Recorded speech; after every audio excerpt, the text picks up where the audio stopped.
വ്യാജരേഖ നിർമ്മിച്ച് അവയവ കച്ചവടം നടത്തിയ കേസിലെ മുഖ്യപ്രതി നജീബ് പിടിയിൽ എന്നൊരു വാർത്ത ഇപ്പോൾ വരുന്നുണ്ട്. ഡൽഹിക്കടുത്ത് ഗാസിയാബാദിൽ നിന്നാണ് ഇയാളെ പിടികൂടിയത്. വിഷ്ണു സുരേഷ് ആ വാർത്തകൾ വരുന്നു. വിഷ്ണുവും ഇയാളെ തേടി പോലീസ് പല സ്ഥലങ്ങളിൽ അന്വേഷണം നടത്തുന്നുണ്ടായിരുന്ന കാര്യം ഇയാളെ പിടികൂടൽ ആ കേസിന്റെ ഈ ചുരുളഴിക്കാൻ പ്രധാനവുമാണ്. എവിടെ നിന്നാണ് പിടികൂടിയത്? കേസ് അന്വേഷണത്തെ എത്രത്തോളം വലിയ ബൂസ്റ്റാണ് ആ പിടികൂടൽ? വിഷ്ണു. ഹാഷ്മി, ഇന്നലെ തന്നെ പോലീസ് വ്യക്തമാക്കിയതാണ് ഇന്നോ നാളെയോ ആയിട്ടൊരു പ്രധാനപ്പെട്ട ബ്രേക്ക് ത്രൂ ഈ കേസിൽ ഉണ്ടാകുമെന്ന്. അത് ഇപ്പോൾ നജീബിന്റെ അറസ്റ്റാണ് ആ ബ്രേക്ക് ത്രൂ ആയി പോലീസ് കണക്കാക്കുന്നത്. ഡൽഹി ഗാസിയാബാദിൽ നിന്ന് ഇയാളെ പിടികൂടി എന്നാണ് ഇപ്പോൾ നമുക്ക് ലഭ്യമാകുന്ന വിവരം. പെരുമ്പാവൂർ ASPയുടെ നേതൃത്വത്തിലുള്ള പ്രത്യേക സംഘമാണ് നജീബിനെ തേടി അന്വേഷണം ആരംഭിച്ചത്. ആ നജീബിനെ ഇപ്പോൾ ഗാസിയാബാദിൽ നിന്ന് പിടിച്ചിട്ടുണ്ട്. ഇയാളുമായുള്ള സംഘം ഇന്ന് രാത്രിയോടുകൂടി കേരളത്തിലേക്ക് എത്തുമെന്നാണ് മനസ്സിലാവുന്നത്. ഈ കേസിലെ മാസ്റ്റർ ബ്രെയിൻ കിങ് പിൻ എന്ന് വിശേഷിപ്പിക്കാവുന്ന ആള് നജീബാണ്.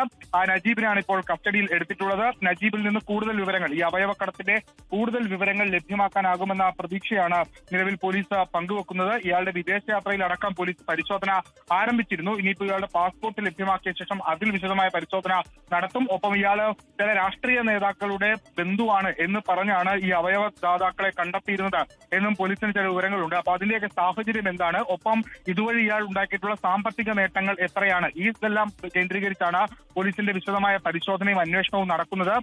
അതിനൊക്കെ ഒരു ലീഡ് ഇയാളെ ചോദ്യം ചെയ്യുന്ന വഴി ലഭ്യമാകുമെന്ന് പ്രതീക്ഷിക്കുന്നുണ്ട്. ഒപ്പം നേരത്തെ ഇറാൻ കേന്ദ്രീകരിച്ച അവയവക്കടത്ത് നടന്നിരുന്നു. അതിന്റെ അന്വേഷണം നടത്തുന്ന നെടുമ്പാശ്ശേരി പോലീസാണ്. അപ്പോൾ ആ സംഘവുമായി ഇയാൾക്ക് ബന്ധമുണ്ടോ, ഇയാളുടെ പാസ്പോർട്ട് ലിസ്റ്റിൽ ഇറാൻ സന്ദർശനമുണ്ടോ എന്ന കാര്യത്തിലും വിശദമായ പരിശോധന നടത്താനാണ് തീരുമാനിച്ചിട്ടുള്ളത്. ഈ കേസിലെ ഏറ്റവും പ്രധാനപ്പെട്ട അറസ്റ്റിലേക്ക് പോലീസ് കടന്നിരിക്കുന്നു. നജീബിനെ ഗാസിയാബാദിൽ നിന്ന് എറണാകുളം റൂറൽ പോലീസ് പിടികൂടിയിരിക്കുകയാണ്. വളരെ പ്രധാനപ്പെട്ട ഒരു അറസ്റ്റ്.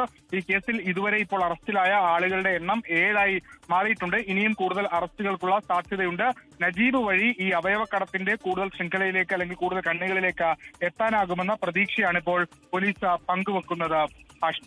വിഷ്ണു, വലിയൊരു ശൃംഖലയാണെന്ന് പറയുമ്പോൾ ഈ കേസുമായി ബന്ധപ്പെട്ട അതിന്റെ നാൾവഴികൾ, അതിന്റെ തെളിവ് ശേഖരണം, ഇതൊക്കെ ഒരു കീറാമുട്ടിയായി പോലീസിന് മുന്നിൽ നിൽക്കുന്നു. ഇനിയുള്ള നടപടികൾ എങ്ങനെയാണ്? സ്വാഭാവികമായും ഇനിയിപ്പോൾ നജീബിനെ ഇവിടെ എത്തിക്കുക, അതിനുശേഷം നജീബിനെ കസ്റ്റഡിയിൽ വാങ്ങി ചോദ്യം ചെയ്യുക എന്നുള്ളതാണ് ഏറ്റവും അടിയന്തരമായ അടുത്ത നടപടി.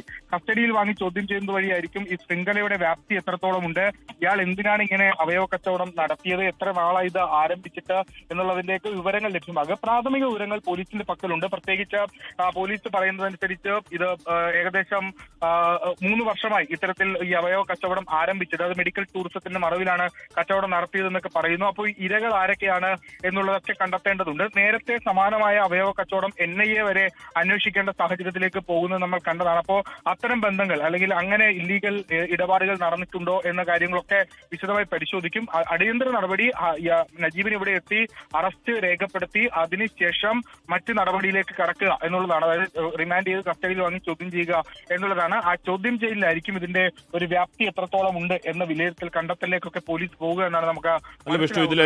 ഈ നിയമാനുസൃത അവയവദാനത്തിന്റെ മറവിൽ വൻതോതിൽ അവയവ കച്ചവടം നടന്നതിന്റെ സൂചനകളാണല്ലോ പിടിയിലായവരിൽ നിന്നൊക്കെ നേരത്തെ കിട്ടിയത്. നജീബ് പോലും യഥാർത്ഥത്തിൽ ഒരു വൻ മീനാണോ അതോ ഇതിനപ്പുറമുള്ള ബിഗ് ഫിഷുകൾ പുറത്തുണ്ടോ എന്ന ചോദ്യമൊക്കെ അവിടെ നിൽക്കുന്നുണ്ട്. ഇത് ഒരുപാട് പേർ ആ ശൃംഖലയിൽ കണ്ണികളാണ് എന്ന കാര്യം ഉറപ്പാണ്. ആശുപത്രികൾ, ഡോക്ടർമാരൊക്കെ ആ ശൃംഖല എന്ന് പറഞ്ഞാൽ ഇത് മറ്റ് ഏതെങ്കിലും തരത്തിൽ തട്ടിപ്പോലല്ലോ. ഇത് അവയവം ഒരാളുടെ ശരീരത്തിൽ നിന്ന് പുറത്തെടുക്കണം അടക്കമുള്ള കാര്യങ്ങളുണ്ട്. ഇതുപോലെ രേഖകൾ, സമ്മതപത്രം അടക്കമുള്ള കാര്യങ്ങളുണ്ട്. അതിനൊക്കെ നിയമാനുസൃത വഴികൾ മാത്രം കിട്ടുന്ന ഒന്നാണ്. അതൊക്കെ കിട്ടണമെങ്കിൽ ഇത് ചെറിയ കളിയല്ല എന്ന് തുടക്കം മുതൽ തന്നെ വ്യക്തമാണ്. അത് തന്നെയല്ലേ അന്വേഷണ വഴിയിലും പോലീസിന് വ്യക്തമാവുന്നത് വിഷ്ണു? ഹാഷ്മി, ഉറപ്പായും അങ്ങനെയാണ്. ഇത് കേവലം നജീബിൽ മാത്രം ഒതുങ്ങി നിൽക്കുന്ന ഒന്നല്ല. നജീബ് ഒരുപക്ഷെ ഈ കേരളത്തിൽ ഈ ഡീലിന്റെ പ്രധാനപ്പെട്ട ഏജന്റ് മാത്രമായിരിക്കും. അയാൾക്ക് മുകളിലേക്ക് ഉറപ്പായും കണ്ണികൾ ഉണ്ടാകുമെന്ന കാര്യത്തിൽ തർക്കമില്ല. ഹാഷ്മി സൂചിപ്പിച്ചതുപോലെ തന്നെ ഈ നിയമാനുസൃതമായ ഈ അവയവദാനത്തിനുമായി ബന്ധപ്പെട്ട് ഒരുപാട് നൂലാമാലകളുണ്ട്. അത് ചെയ്യണമെങ്കിൽ തന്നെ വലിയ ബുദ്ധിമുട്ടുകളൊക്കെ ഉണ്ട്. ഒരുപാട് സാക്ഷ്യപത്രങ്ങൾ, അതോടൊപ്പം തന്നെ അതിന്റെ ഡോക്യുമെന്റ്സ് ഒക്കെ വേണം. ആ ഡോക്യുമെന്റ്സ് ഒക്കെ വളരെ വ്യാജമായി തന്നെ ഇയാൾ ഉണ്ടാക്കിയിരിക്കുന്നു എന്നുള്ളതാണ് പോലീസിന്റെ ഒരു പ്രധാനപ്പെട്ട കണ്ടെത്തൽ. അതിന് ഈ MLA-മാരുടെയും അതോടൊപ്പം തന്നെ മറ്റ് ആളുകളുടെയും ഒക്കെ സാക്ഷിപത്രം അത് തയ്യാറാക്കി അത് ദുരുപയോഗം ചെയ്തിട്ടുണ്ട്. അപ്പൊ അങ്ങനെ ഫോർജറി വളരെ കാര്യമായി തന്നെ നടന്നിട്ടുണ്ട്. അപ്പോൾ അതൊക്കെ ഇവിടെ നിന്ന് ഇയാൾക്ക് ലഭിച്ചു. ഈ രാഷ്ട്രീയക്കാരുടെ ലെറ്റർ പാഡ്, സീല് പോലുള്ള വസ്തുക്കളൊക്കെ ഉണ്ടാക്കാനായിട്ടുള്ള സാധ്യത ഇയാൾക്ക് എവിടെ നിന്ന് ലഭിച്ചു എന്നുള്ള കാര്യത്തിൽ വിശദമായ അന്വേഷണം ഉണ്ടാകും. ഒപ്പം ഇതിൽ മറ്റ് ഇയാൾ ഈ പണം എങ്ങനെ ചെലവഴിച്ചു, ഇയാൾക്ക് എത്രത്തോളം പണം ലഭിച്ചു, ഈ ദാതാക്കളെ ഇയാൾ എങ്ങനെ കണ്ടെത്തി, അതായത് സാമ്പത്തികമായി പിന്നോക്കം നിൽക്കുന്ന ആളുകളെയാണ് ഇത്തരത്തിൽ ചൂഷണം ചെയ്യുന്നത് എന്നാണ് നമുക്ക് മനസ്സിലാവുന്നത്. സ്വാഭാവികമായും അത്തരം ആളുകൾക്ക് എങ്ങനെയാണ് ഇയാൾ ചൂഷണം ചെയ്തത്, അവർക്ക് പണം നൽകിയിട്ടുണ്ടോ, ഇയാൾക്ക് ഈ ലാഭത്തിലൂടെ ലഭിച്ച പണം അതെന്ത് ചെയ്തു തുടങ്ങി അങ്ങനെ ഒരുപാട് വശങ്ങൾ അന്വേഷിക്കേണ്ടതുണ്ട്. ഈ അവയവക്കടത്ത് കേസ് അന്വേഷിക്കുക എന്നുള്ളത് തന്നെ വളരെ ശ്രമകരമായ ഒരു ദൗത്യമാണ്. നേരത്തെ നെടുമ്പാശ്ശേരി പോലീസ് ഇറാൻ കേന്ദ്രീകരിച്ച് നടത്തിയ അന്വേഷണം എന്ന കേസിൽ വിശദമായ അന്വേഷണം ആരംഭിക്കുകയും പിന്നീട് അത് അവരുടെ ടെറിട്ടറിയിൽ നിന്ന് മാറുന്ന ഒരു സാഹചര്യം, അന്താരാഷ്ട്ര തലത്തിലേക്ക് പോകുമ്പോൾ അത് മറ്റ് ഏജൻസി ഏറ്റെടുക്കുന്നതൊക്കെ നമ്മൾ കണ്ടതാണ്. സമാനമായ സാഹചര്യം ഇവിടെയും നമ്മൾ പ്രതീക്ഷിക്കുന്നുണ്ട്. മറ്റ് കേന്ദ്ര ഏജൻസികളുടെ ഇടപെടലടക്കം ഉണ്ടാകുമെന്നാണ് കരുതുന്നത്. ഹാഷ്മി. ഓക്കെ, അപ്പോൾ പ്രിയപ്പെട്ട പ്രേക്ഷകരെ, അതാണ് ഇത് ചെറിയ തട്ടിപ്പല്ല എന്ന് തന്നെയാണ് വിലയിരുത്തൽ. അത് വമ്പൻ തട്ടിപ്പാണ്. അത് എന്താണ് ഒരുപക്ഷെ വലിയ ബിഗ് ഫിഷുകൾ ഉൾപ്പെട്ട തട്ടിപ്പാണ്. അപ്പോൾ എവിടം വരെ അന്വേഷണം പോകും, എവിടെ വെച്ച് അന്വേഷണം കട്ടാവും എന്നൊക്കെ നമുക്ക് അത് കാത്തിരുന്ന് കാണാം.